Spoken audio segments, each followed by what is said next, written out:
Should we invite Joe Keery up here? Okay, Joe, please come up.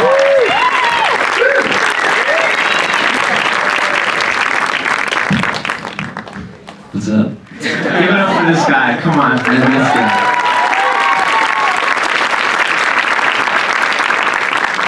So I think, like, you know, with any film like this, the first thing that pops in anybody's head is like, what are the sheer logistics of making sure that all of those different camera angles are right on the screen, and, you know, figuring out the production, you know, aspect of that. Yeah. I mean, it's all extremely challenging and fun and very technical, but to me, it's not really like the first thing. The first thing is like, we have this insane responsibility to what the movie is about, and I know we spend more time thinking about like how to calibrate this character and how to tell this story than we've thought about like, okay, how's the monitoring van going to be like hidden, and how am I going to communicate to Joe so he can like change his performance a little bit and not get that on camera and stuff. Yeah. But yeah, you're watching the movie, you're like, oh, the phones, they were like, was Joe operating? Because he's like, yeah, it's complicated, but like figuring out how to like make a character who is engaging in violence and make him completely pathetic and something no one want to emulate, I think is more like challenging and more like something that we spend a lot of time on. Yeah. And just like that sheer amount of, like, how much attention did you pay to the sheer amount of, like, just text commenting going on in that? I mean, was that... Personally, I paid a lot. I paid, like, let's say, 40 all-nighters writing all of them and all the usernames and all the comments, and then we timed them. Probably, like, 10 versions per scene, because, like, if you pause the movie at any point, the comment will be right at that moment. Everyone has, like, a different dig at him or like commentary and like Kurt Gay. Yeah, or like whatever. There's so much stuff making fun of him saying swags or like not beautiful tiles on like Miles. That's something I actually noticed in the beautiful waterfall tiles. It's actually something I couldn't even you know, absorb on my first watch of the movie. It took me, I think, maybe 3 times until I could even look at the comments, you know, because there's so much going on. Yeah, I wonder, like, raise your hand if you were like processing those comments while you're watching. Cool. You guys are People are feeling it. Good. And those 45 all-nighters are worth it. You almost have to watch it twice to be able to go back. So what is that? Anybody here watch it yesterday and came back? Oh, great. That's awesome. Thanks. All right. Any questions from the audience? Yep, this is live streaming. Right there. Should we do it? Just live streaming this week. Okay, we're going live. Okay, questions? You are live. We are Joseph. We are live. Correct. Yeah. So how did were you inspired by any actual like real life YouTubers? This kind of reminds me, like, I don't know if you've seen like the news recently with like the rise of like the alt-right on YouTube and like live streaming, like triggering stuff, and all these other YouTubers that will do anything for that clout. Yeah, The question is about whether or not they were inspired by any real life YouTubers who will do anything. A huge part of the research that we did when we were kind of getting in, once I kind of was aboard, was, you know, doing some deep digging into Cringe compilations and just specifically people that did not have a large following. And that was pretty insightful to do that. It was to spend a lot of time, you know, checking out that content and then trying to recreate our own. And a lot of it wasn't really supposed to be in the movie, but kind of ended up being in the movie to sort of inform the kind of where this character is coming from, I guess. Totally. I think for every influencer we've heard of, it's me on the live stream, pathetic. For every influencer we've heard of, there's like 100,000 people trying to do the exact same thing, very derivatively, quite poorly, and really desperate for the love and the likes. And that was kind of who Kurt is based on, the ones you haven't heard of. And what is the most horrific possibility that could happen for someone who is just so desperately enmeshed in, you know, their identity being from the likes, you know? So that was kind of the major inspiration for Kurt. Right here. So how much of the film is like commentary on your actual feelings of fame and influencers and streaming? Could you speak on that? Huge. Mine? Yeah. Well, yeah, I mean, my attitude towards it is like, it's a very sad situation we're all in that we don't really have a choice about. Like, I think one of the analogies I brought up maybe early on was like, it's kind of like if you're in 13th century Europe and like you say, well, I don't believe in God. That makes you heretical, right? Like if you get off of social media, you basically don't exist in a weird way. So you wake up in the morning and you know God is always watching and every decision you make is going to have reverberations and judgments, you know? So it's the reality we're in. And I just thought it was really important and all the actors really got it. To critique this, to make fun of this, to really expose how twisted and demented and how normal, sadly, it's all become. And I thought it was really funny that we all had to like cringe and laugh at it because, you know, think pieces and like deep analysis and stuff, you just forget that because then you start scrolling more. But I think if you make people laugh and gasp, That was feels better. I think that reading the script initially, that was the thing that kind of I thought was so smart about it was the fact that it was shocking, it was funny, but I always thought from the beginning that Eugene had a really interesting point of view and thing to say, and I really hoped at the end of the day that it would be a conversation starter because I know I finished the script and was kind of had to set it aside and just think about it for a couple of days because it really brought up some serious points. So. Yeah. You got any live stream questions? I want to get like 7 Yeah, we got people like watching this. Oh no, they do.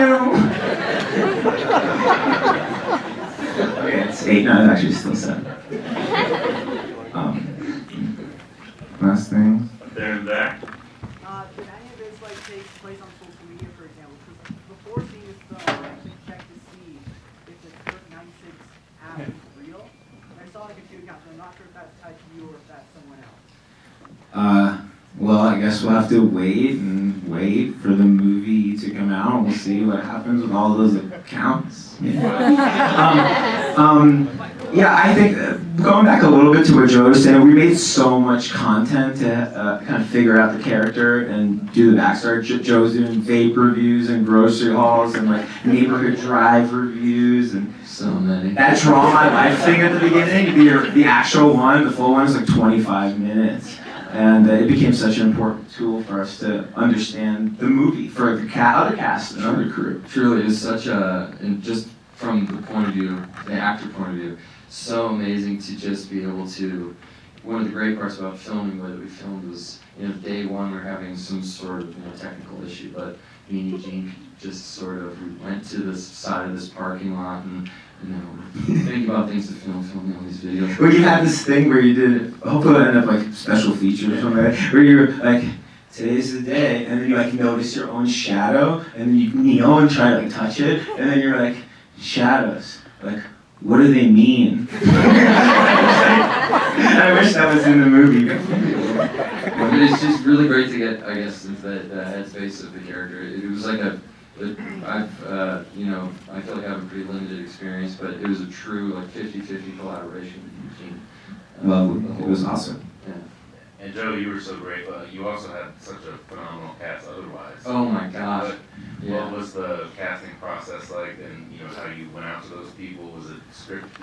Just a little bit about what happened there. Yeah, everyone read the script and sort of everything fell really into place. And everyone has a kind of like a meta energy, like Sashir really is a comedian. She was on SNL for a long time, and Kyle, who Miles is Kyle Mooney, who's also like a comedian. And they could riff off of each other. And then Josh, who played Bobby the influencer, he was a really great Vine kind of star, and we brought him on board, and like Lala Ken, Misha Barton, Frankie Grande, like Hollywood party people, and sort of letting everyone kind of explore in a meta way things about their personas and their public personalities that they could kind of make fun of or reach deeply into, like David as the kind of cringy father who's like trying desperately to maintain relevance and is so close to his son in so many kind of pathetic ways. There's like a deep sort of pathos and sadness to that too. And I hope you guys felt all the emotions when you watched it, you know,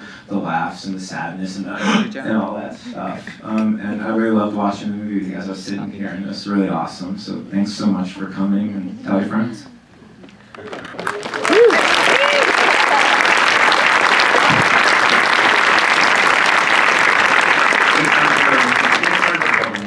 Okay. Never mind. Stop streaming though, so this part's fake. This part doesn't exist. Yeah, Scar. Hi. I was curious about like the actor process. So, like, what did you do to get in character? And like, do you have any ties at all? I'm not saying the murderer side. Like, how was it? You first read the script. How did you feel like, yes, I want to be this character? And how did you connect on a personal level to get into character? I feel like your gut instinct, I'll speak on my own behalf, the strongest, I'll feel most connected to a character if I have a gut instinct about it, and I felt like I kind of, you know, not the killing side, but had sort of an idea maybe of what this character could be, and then after working with Eugene, I think we kind of found that this guy, when he comes up with this idea in the lesson, one kind of key thing is that he thinks he's helping people, in fact, grow their following.